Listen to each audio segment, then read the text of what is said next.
Good evening, campers, dreamers, and babysitters, and welcome to our raw reaction review of Insidious, The Red Door.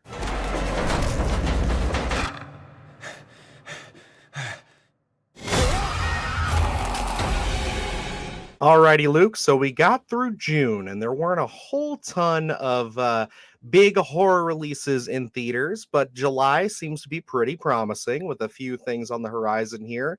And one of those things we were pretty excited for, we just got to check out tonight. Yes, Insidious, The Red Door is the fifth installment in this supernatural franchise, started by Lee Wanell and James Wan back in, I believe, 2010. This one centers around the Lamberts again, the Lambert family, as they must go deeper into the further than they ever have before to put their demons to rest once and for all. And yes, that doesn't give away too much of what's going on in this film, but I don't really think there's anything really huge to give away when I make this next statement. But the statement I'm going to make is just that this movie went in a few directions I did not expect. And it's not some big twist. It's not some big, oh my God, what the hell moment. But there were some things I did not see coming, and I was pretty pleasantly surprised with. Now, Luke, give us a little bit of backstory here on your familiarity with Insidious as a franchise, and just a quick synopsis of where you stand on this series.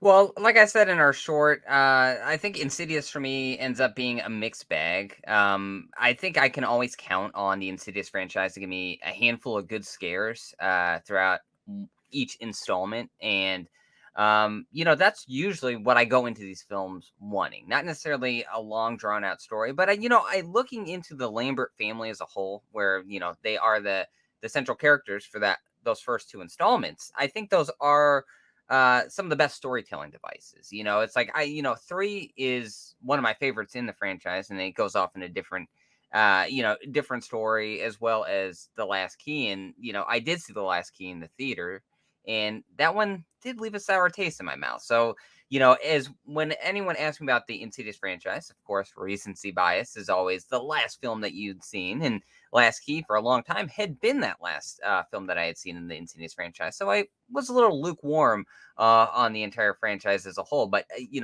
in preparation for The Red Door, I did go back and I did watch all the installments except for The Last Key.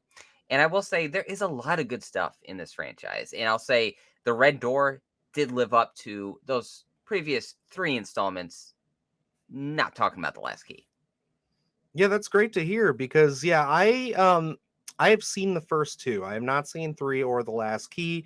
I did confide in you that I did purchase the 4-pack on Vudu. It was on sale last week in preparation for this.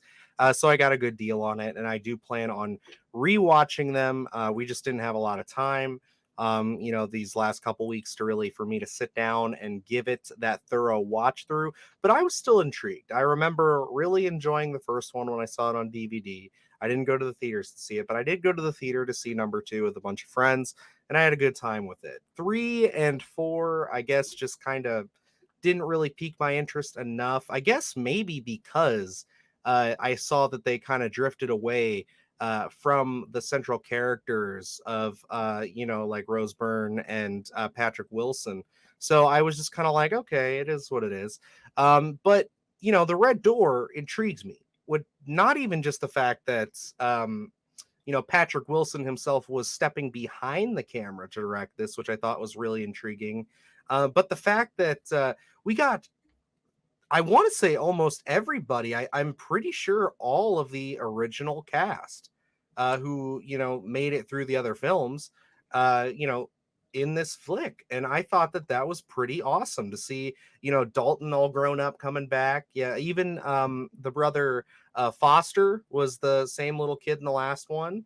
They got, I believe, every single actor to come back for to play their characters, and that's kind of rare, especially in this late in the game for a series that isn't really an iconic series. I don't know if I would necessarily label it as iconic like a Halloween or anything to where it kind of warrants that legacy status to have so many returning actors, but it's definitely a popular franchise. And I gotta say, I agree with you. The Red Door left me really satisfied. I was really happy with what we got. And I think that there's a lot of really strong scares in this film and a lot of really strong emotional elements. Yeah, and yeah, this isn't something that is put on, in the same category as some of our legacy horrors that we've been seeing, a Scream or a Halloween. Do I think this could get there? I think so. I think, this and The Conjuring really kind of reignited some of, mainstream horror over the past decade. And, I think when you say Insidious, a lot of people know what that franchise is just because it was out in the theater and a lot of people did see it already. So the Red Door, I think, is, and it's meant to be, it's been marketed as that closing chapter for the Lambert family. And I think, diving deeper into the roots and that storytelling, the relationships that we've seen in the first two, and especially coming back a decade later and seeing how these events have affected the family, not in the supernatural realm, but just in, how those relationships are, and how, father and son, mother and in husband and wife, I guess I should Yeah. say, and how those things have really, kind of, you go through the mud and how you come out the other side. And I think it was really well done here. It was something that, seeing the characters as kids and then coming back 10 years later and seeing where they're at now and how their personalities have developed, I think was so well done, and so relatable. It's like families change, the dynamics change, and then you throw in that supernatural element that we're familiar with in the first two, and some familiar faces pop up. Like you said, they did bring everyone back. And you get cameos. I love how they find reasons to bring these characters back, and you have yourself a little chuckle. And there are some heartfelt moments in here, especially this being a closing chapter on this, I guess, the Lambert family. Who knows? They say that now, but down the line, we'll see if maybe another chapter opens up. But I think if this is a swan song for the Lambert family, I think this was really well done. Yeah, no, and I really think that a lot of that has to go to probably crediting Lee Wanell. He was a writer on this for sure, and he has been a writer on all of the installments. Obviously, he works really closely with James Wan, but also I'm given a lot of credit to, of course, Patrick Wilson. Yes. Patrick Wilson is an actor that I have loved for a long time. I've loved him in things like a Bone Tomahawk, of course, the other Insidious films.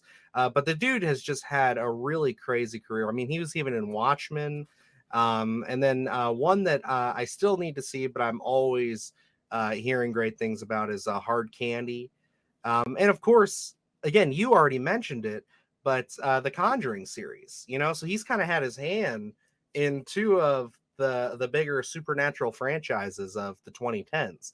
And for him to finally step behind the camera and really show his strengths and what he has learned working with people like Lee Wanell and James Wan over the last decade and a half or so, you know, I think he really lived up to that. I think that I was really going into this curious. I wanted to see him succeed, and I would say that he really did.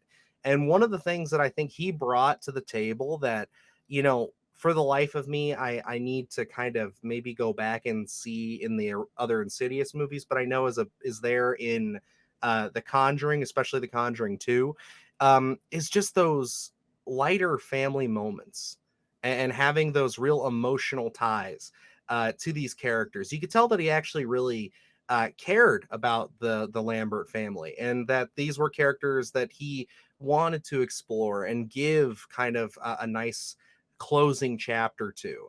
And honestly, I think that the drama in this film, especially between Patrick Wilson and Dalton, let me get the actor's name here, Ty Simpkins, they really played off each other beautifully. And I think that it's a wonderful way to tie their stories up, just because they were the central focus of the first and second film. Really, I mean, the family as a whole, but they were kind of the vessels in a sense. And to see that all kind of come full circle, it is heartwarming, and I really like the way they approached it. Yeah, and looking at that Dalton character and how we're picking up 10 years later, that could be such a gray area where, you hire a child actor and you don't know how that actor is going to develop. 10 years later, what's that going to look like? And I'll say the Dalton character really showed some chops in this one. Like, there are some moments in here, especially, again, marketed, we know in the trailer, characters going off to college and, just that character being a standalone and away from the family. I think you do feel that sense of seclusion that the Dalton character would have, and especially dealing with the supernatural element that gets injected, as we always do in the Insidious franchise. You do get a lot of moments of terror just from the Dalton character, and I think it's a very intriguing aspect, especially um, where we do have, we're so used to the Lamberts being a unit, but now they're kind of, there is a certain amount of unity in one location, but Dalton is very much by himself, and I think Hmm. you feel that vulnerability through the actors, uh, the what he brings to it, and I think that adds to the element of terror because. Along with that, there are a lot of great scares in here for me. There are some that they did use in the trailer, so we were kind of expecting it, but I think there's a couple that did get me, and I think Dylan's in the same boat with me, where we watch so much horror that we're kind of desensitized to it, and you're not usually jumpy. But I think Red Door, there's a couple of great moments in here. Oh, absolutely. Yeah, especially we've been in the process of writing, we talk about it all the time on this show. Is just that we do a lot of writing for scripts, whether they're, full screenplays or shorts. And you're always looking for a unique scare. And I really feel like for a series that you know, honestly feels like they've done a lot of different concepts, and then especially crossing things into The Conjuring, it's like you kind of think, well, how much more creative can these guys get? And they really do pull off some really creative stuff. Some stuff that's pretty simple and stuff that you've seen before, but I think just the tension they built and the pacing that they build in those scares is really well done. And I got to give that to Patrick Wilson for really paying attention to just the people that he worked with, and the directors and writers that he's worked with, to really understand how to craft a good scare.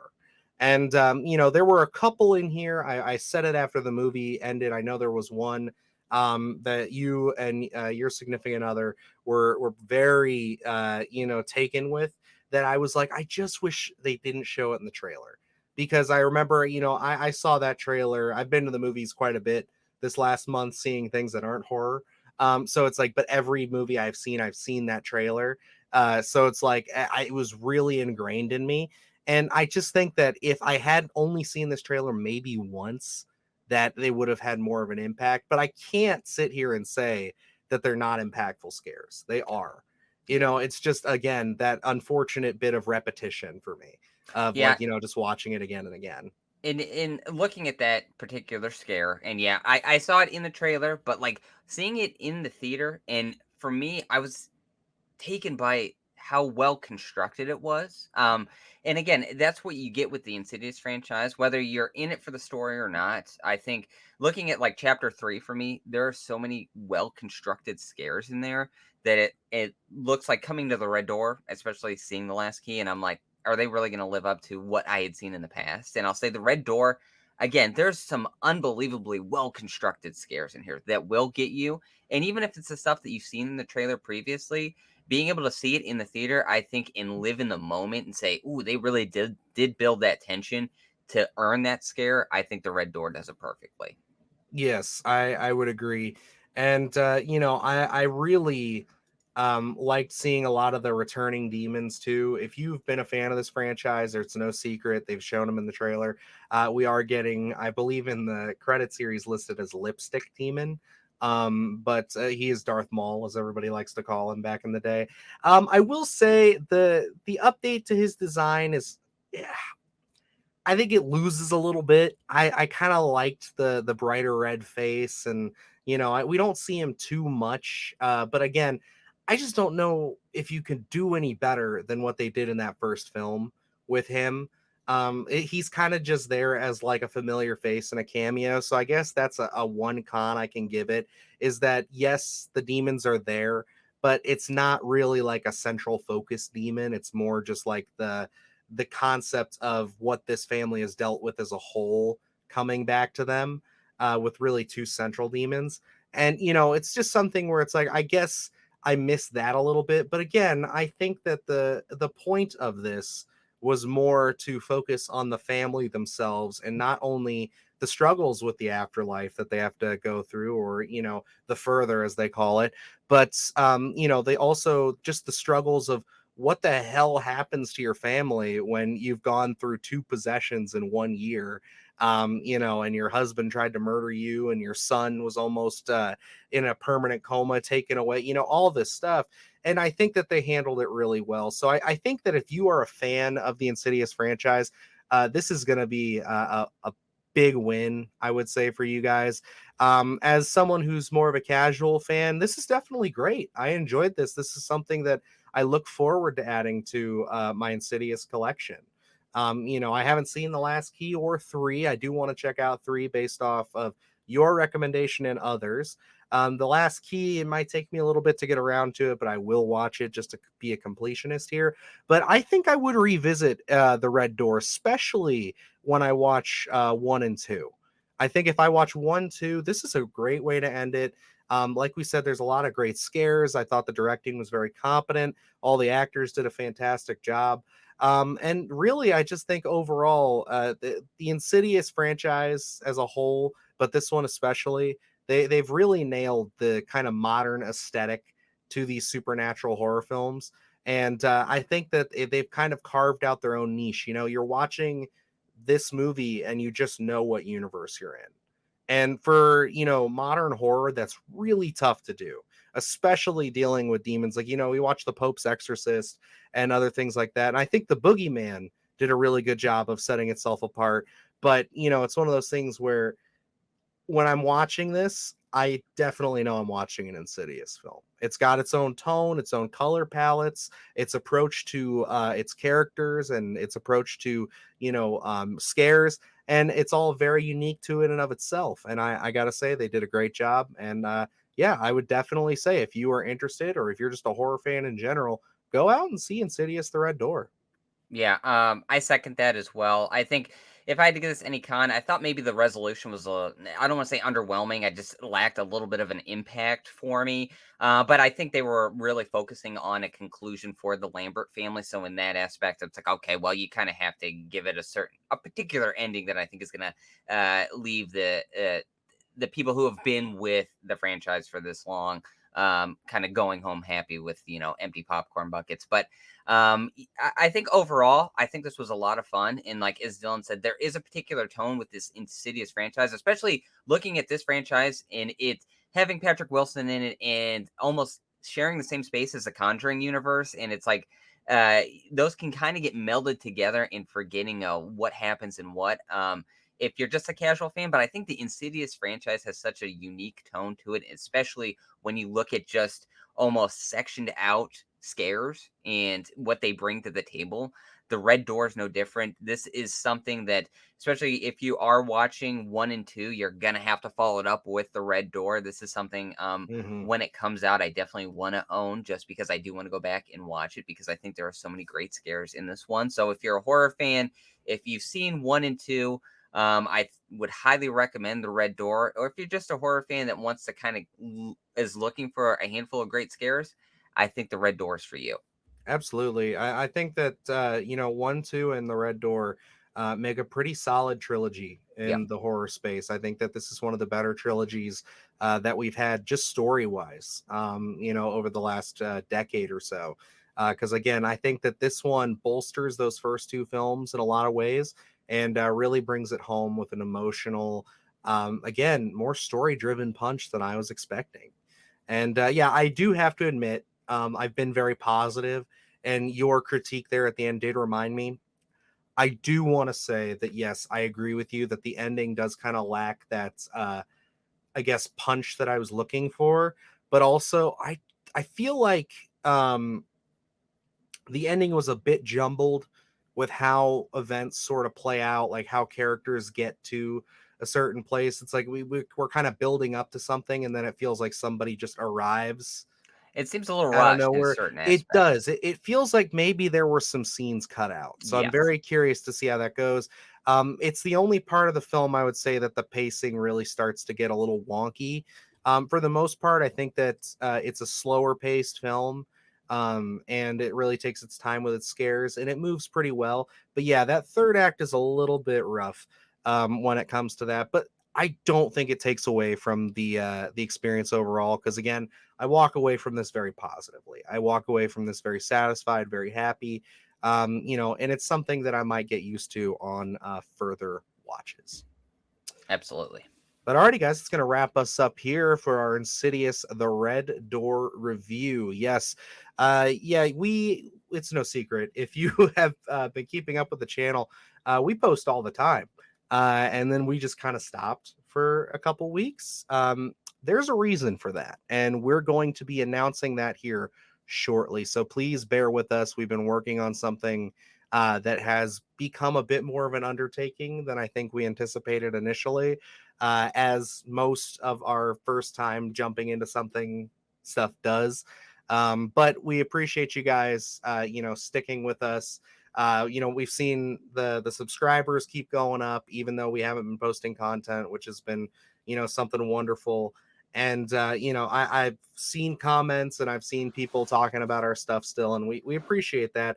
And there was a particular subscriber I just want to shout out. Alan Perrick, who reached out to us privately via email and, was just hoping everything was okay, hoping for the best. Everything is fine, sir. Thank you so much. That really warmed our hearts to see that at least someone actually Very missed us nice. while we were gone. Yeah. But yes, we are back to our regularly scheduled programming for the most part. We got a lot of fun stuff coming. We still have some content that we kind of backlogged and we just didn't get to. But again, I digress. We will explain all of that to you in about a week. So stick with us here. We'll have some more stuff coming. And of course, the Sunday Scaries will be returning as well. But just bear with us. And yeah, go see Insidious The Red Door. But I guess until next time, I am Dylan Newell. And I'm Luke Janesco. And remember, stay scared.